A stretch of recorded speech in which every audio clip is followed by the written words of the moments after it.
सोनी जी गौले रहनी एगो लड़का कहता कि यदि हम जनले रही थी कि प्रेम के गली इतना सकेत होला तो में हम ढुकबे ना करते।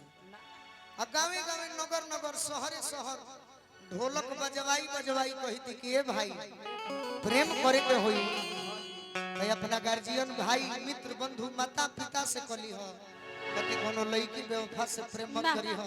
लड़का तो मैं बेवफाई करते नहीं खजो बुझात ऐसा कि जब प्रपोज लोग करता तो लगता कि जान दे दी आ धीरे धीरे धीरे धीरे ऐसा व्यवस्था हो जाता कि बुझाता कि जान ले ली। अच्छा तो केहू केहू न कर लेबा कि हमार बात के सुन छोड़ के दूसरा कि जनिती जे प्रेम के सके तरे गली ढुकले दुख हतना होई कि नगर ढिढोरा पीटीती जानी प्यार करे कोई नगर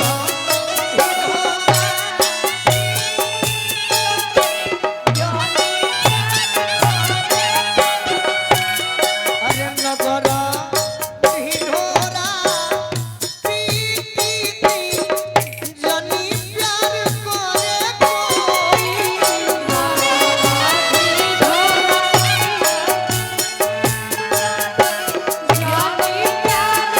देखी सोनी जी लड़का कहता ओखिया के राहे उतर गइलू दिल में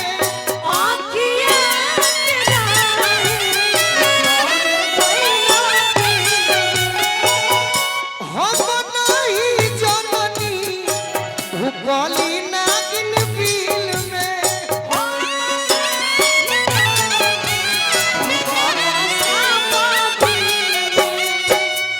नोची चोथी दी हलू बेदाराती बीरावाई सुभर बोई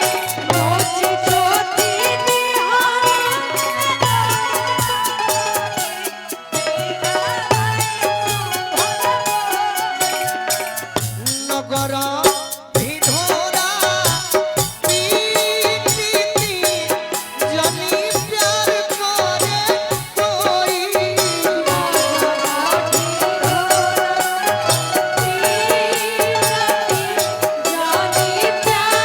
और का लड़का कहता दर कोल करे जहाना तोवे जैसे आवा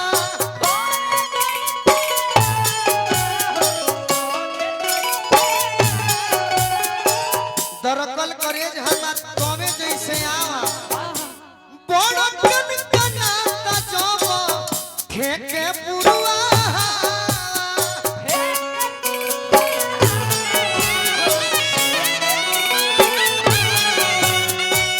प्रीत के मोला जौना तरियाम के मोला लागेला तारा संगे हम प्रीत के मोला लगौनी बाकी हो प्रीत के मोला पर ए खेती के दिन में हो प्रीतिया के मोला पर दुहेंगा चला दी प्रीतिया के मोला मोहेंगा देलू हम डहकी के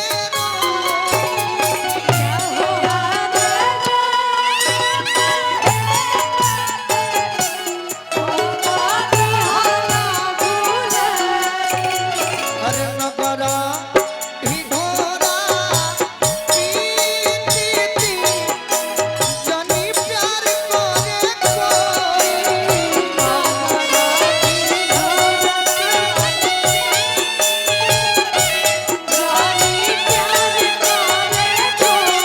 अंतिम बात रौरा सुनी कहत है या लड़की कि हम धोखा नहीं खी पहले बाकी लड़का जवाब वही भरी देता मोर जिंदगानी तोरे कोइल मटिया में कहा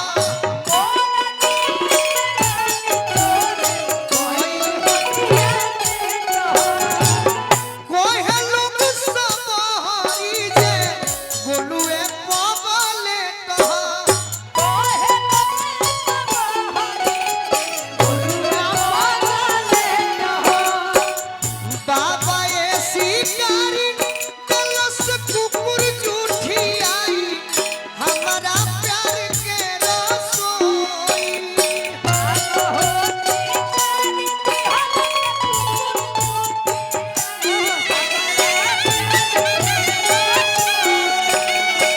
नगर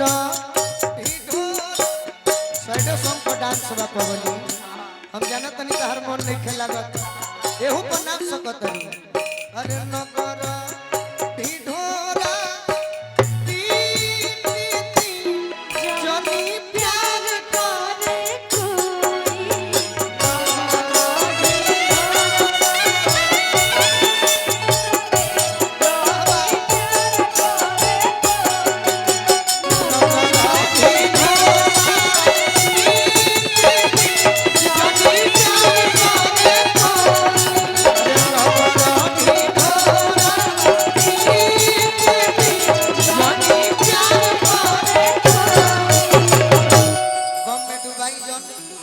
चटकदार कोई लेकिन इहो लाइन बोलुए जी खातिर बा घड़ी आ गई है प्यार में हद से गुजर जाना है जीना है मुझको या मर जाना है इसका मुझे था इंतजार जिसके लिए था बेकरार ओ घड़ी आ गई है प्यार में हद से गुजर जाना है जीना है मुझको या मर जाना है इसका मुझे था इंतजार जिसके लिए था बेकरार ओ घड़ी आ गई है प्यार में हद से गुजर जाना है जीना है मुझको या मर जाना है इसके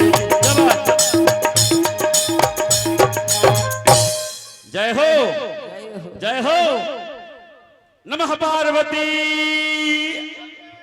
पते हरा हरा महादेव शंभो।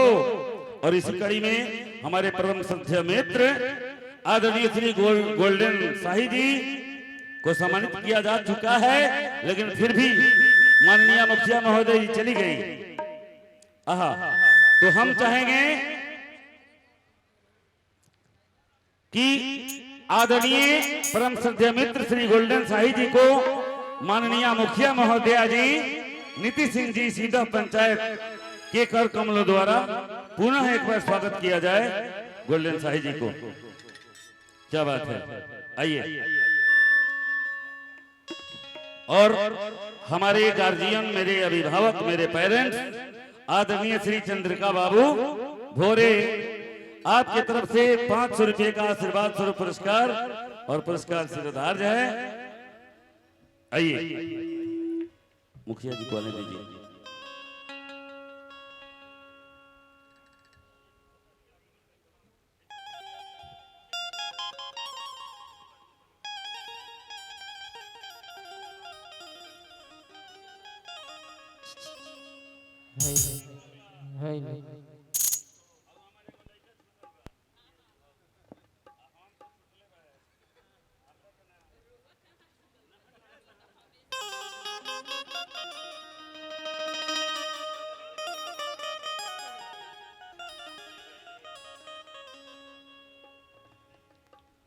आइए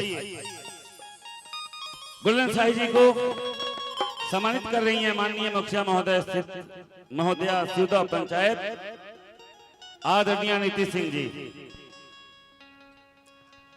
camera camera camera camera camera, mobile mobile, क्या बात, बड़ी महत्वपूर्ण जगह है।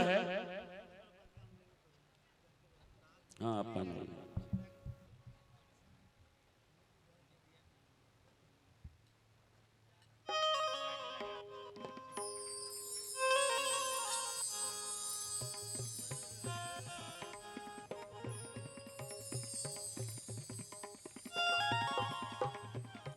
जोरदार ताली से आप लोग स्वागत नहीं करते हैं, ताली तो बजनी चाहिए। क्या बात।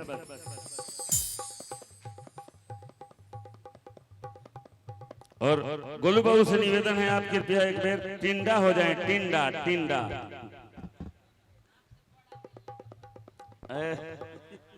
हर हर महादेव, हर हर महादेव। हाँ क्या बात है, तो वही तो हर हर महादेव कहते हैं। जय बाबा बासुकीनाथ की जय हो। क्या बात।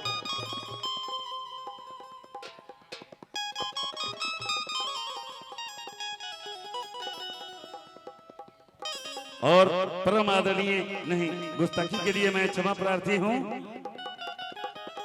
टुनू बाबू बरहैया आपसे निवेदन है कृपया आप खड़े हो जाएं।